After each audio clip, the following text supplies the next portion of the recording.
السلام علیکم وعلیکم السلام جی. جی، آپ کا نام؟ میرا نام محمد نواز ہے اور میں تقریباً 1992 سے یہ ذمہ داری سر انجام دے رہا ہوں. ماشاءاللہ. یہ دربار شریف کی خدمت جو ہے وہ میرے ذمے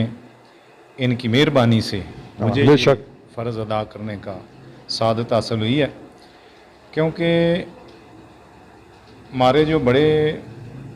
اسلاف جو آباء و اجداد وہ گزرے ہیں ان کی زبانی ہمیں یہ سینہ بسینہ علم ملا ہے کہ یہ جو اللہ کے نبی ہیں ان کی نبوت کے بارے اس علاقے کی مشہور و معروف شخصیت سائیں گوہر الدین رحمۃ اللہ علیہ جندڑ شریف والے، جن کو کشف القبور جو تھا اس پر ان کو عبور تھا، یا اللہ تعالیٰ کی خاص مہربانی سے ان کو کشف القبور تھا، حاصل تھا، علم تھا. اور حافظ شمس الدین گلیانہ والے جو ہیں ان کو بھی اس چیز پر عبور حاصل تھا، ان کے پاس بھی یہ زیادہ علم تھا. پہلے انہوں نے یہ کچی قبر کی نشاندہی حافظ شمس الدین گلیانہ والے جو ہیں انہوں نے کی،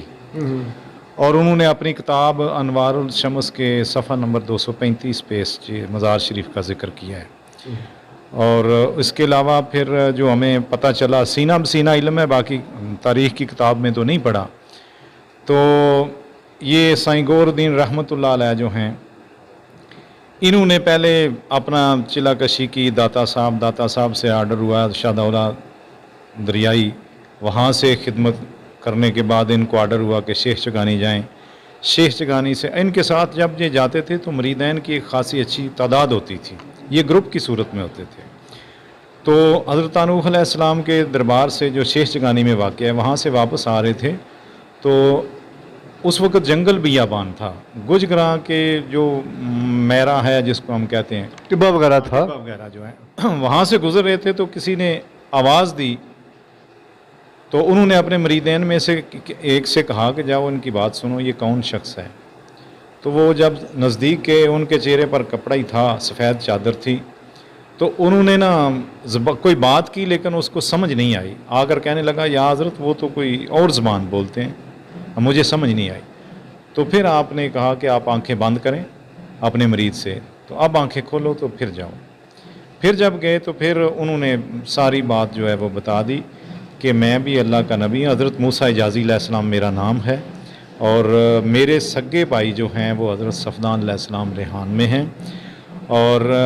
میری اگر نشاندہی میری بھی اگر آپ کر دیں تو مہربانی ہے. آپ شیخ چگانی سے آ رہے ہیں،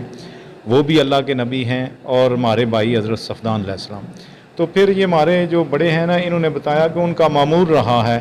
کہ وہ یہاں سے گزرتے تھے، یہ جندڑ شریف سے، پھر ڈوبا شریف میں بھی ایک اسی طرح کا مزار شریف ہے، نعمتوش علیہ السلام،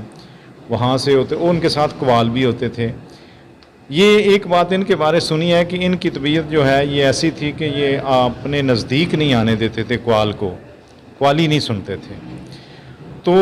انہوں نے یہ جناب صفدان علیہ السلام، یہ ان کی زبان ان کی بات ہے، انہوں نے فرمایا تھا کہ یہ انہوں نے ناپسند فرمایا، لیکن چونکہ ان کے ساتھ تھے انہوں نے کہا کہ اگر آپ نے سننی ہے تو دور بیٹھ کے سن لیا کریں. ادھر ہم اس کو میرا کہتے ہیں، کھنگر زمین ہے، کھنگر ہم اس کو کہتے ہیں. تو یہاں سے 1 کلومیٹر کے فاصلے پر انہوں نے ان کے نام پر ایک مسجد بنوائی ہے چھوٹی سی، اب بھی موجود ہے وہ مسجد، اور انہی کا نام لکھا. وہاں بیٹھ کر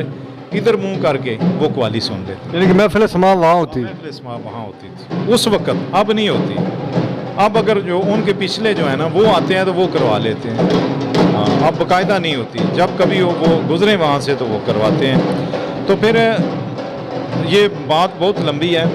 تو ان کے بارے پھر ہم نے اپنی آنکھوں سے بہت سارے معجزے دیکھے کہ میں اس وقت گریجویشن کی ہوئی تھی، یعنی 1999 میں تقریباً میں گریجویٹ تھا اس وقت. تو مجھے جاب وغیرہ کوئی بھی ملی نہیں تھی. تو ایک دفعہ نا ایسا ہوا کہ مجھے خواب میں ایک اور شخص کی پیر صاحب کی زیارت ہوئی، لیکن میں نے اگنور کر دیا. پھر دوسری بار، پھر تیسری بار، اتنی بار. تو پھر ایک دن ایک بندہ مجھے آ کر پکڑ کر لے گیا کہ یار ادھر آؤ بات سنو، کہ مجھے خواب میں بتایا گیا ہے کہ اس بندے کے پاس جاؤ اور اس کو کہو کہ کام شروع کریں.